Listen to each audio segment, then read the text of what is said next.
సగం కూడా లేదు. మామూలుగా ఏమంటామంటే మనం అంత సగం పైగా అబద్ధాలు చెప్పారు అబ్బా అంటాం. సగం కాదు కదా, 40% ట్రూత్ కూడా లేదు.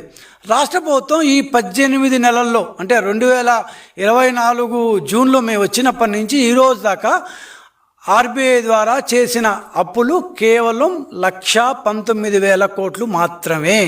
మరి 1,19,000 కోట్లు అప్పు చేస్తే సాక్షి ఏ విధంగా, ఎందుకు ఇంత బాధ్యతారాహిత్యంగా 2,93,000 కోట్ల రూపాయలు అప్పు చేసేశారు రాష్ట్ర ప్రభుత్వం అంటూ బురద చల్లుతోంది.